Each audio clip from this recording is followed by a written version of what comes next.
name is Gordon Yellowman, member of the Cheyenne and Arapaho Tribes. My Cheyenne name is Hohiwiano, Yellowhawk. And what I'm going to tell you is about a place of where we began to live on this continent that we call the United States. In the beginning, as we adapted to this world from Mother Earth, we came from the marshes, and we're referred to as the marsh people. And that's along the Great Lakes region, Minnesota, Wisconsin, and the Mississippi River. And so as we came from the Great Lakes region, we became Plains Indian people. We adapted to a new culture. But prior to that, we lived in grass huts. And the grass hut was like an earth lodge. And half of it was underground, and the top part was above ground. And it was a great, big, old, huge circular dwelling. And many families and bands lived in those grass huts.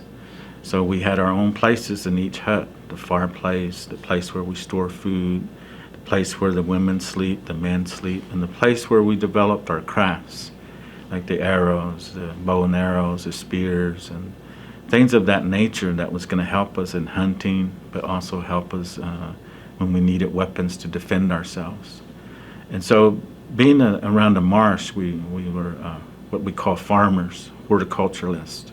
We planted beans and squash and corn, and everything was planted and given to us by the Spirit, as I mentioned in the origin story. And so the seeds that came from the ground, they grew, and we were able to eat that food. We were able to harvest it in seasons. And we have, in our seasons, we refer to the new moon, because the new moon holds water. And then we have seasons in the fall, winter, summer, and spring. We always reference the moon, the harvest moon, the spring moon, the new moon, because the new moon is when babies are born. So everything is very powerful in symbolism of Cheyenne stories, how we became who we are. And as we moved westward, we encountered enemies. Europeans, different people coming to this continent and wanting to become rulers of this land, to take over our lands, take it from us. And so we kept moving westward. And then as we moved westward, there was an animal that we saw. We saw the Arapahoes. They approached us, and they had an animal.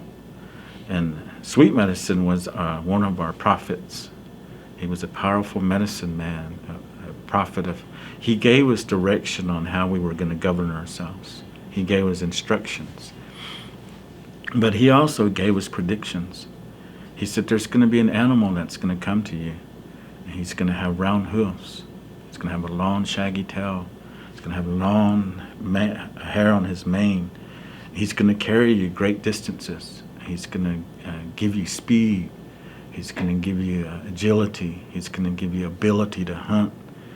Animals that run fast, you're going to be able to run right next to them. And so that was his prediction of an animal coming to us. And so when the Arapahoes came one time to visit us, they were on them horses. And the Cheyennes, they said, "Veho me mo'etna, sitto mo'etna, mse'iyov." And so they said, "Look, Sweet Medicine's prediction came true. Look at that. He's got round hoofs. He's got a long shaggy tail, and he's got a long mane, and they're riding him." So the Arapahoes introduced the horse to the Cheyennes, and they in turn said we got them from the Shoshone people. And so we followed the horse, and the horse gave us we learned how to ride the horse, we learned how to take care of the horse, and we started to trade.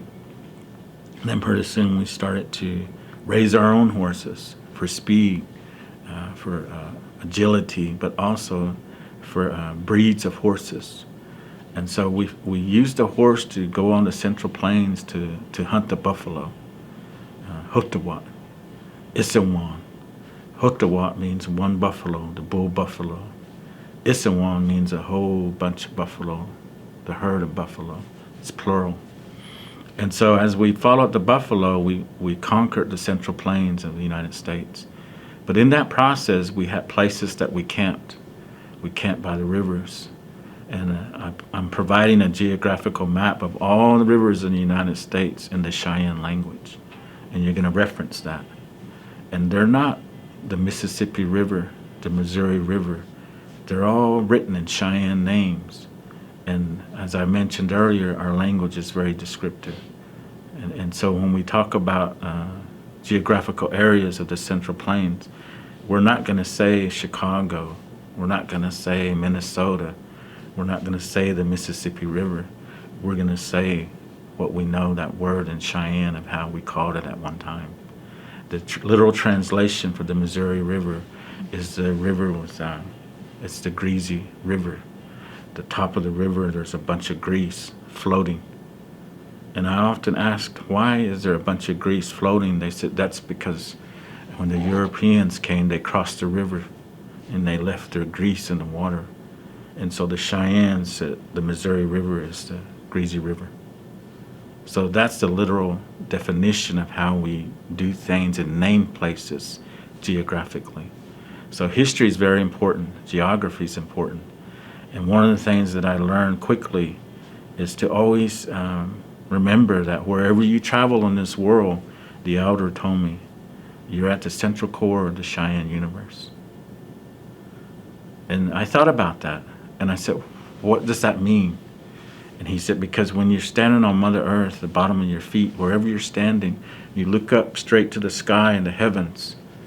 That's the central core of you. And that's the central core of the Cheyenne universe. You're representing your people where you go. Wherever you travel, you're never alone. And you remember that. So I think of these places that we visited geographically, the rivers, the streams, the mountains. And I always think of that connection that we have from Mother Earth to the sky.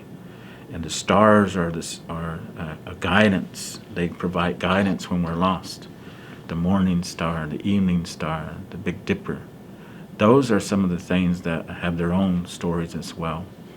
But going back to the rivers, I think it's important for us to always remember, as I said, where did these rivers come from? They came from the salt water when this world was filled with nothing but water. But it became fresh water when we created Mother Earth, rivers, streams, and creeks. And so this water is very important. We call it mop. Without water, there's no life. And so we always took care of our horses, that animal.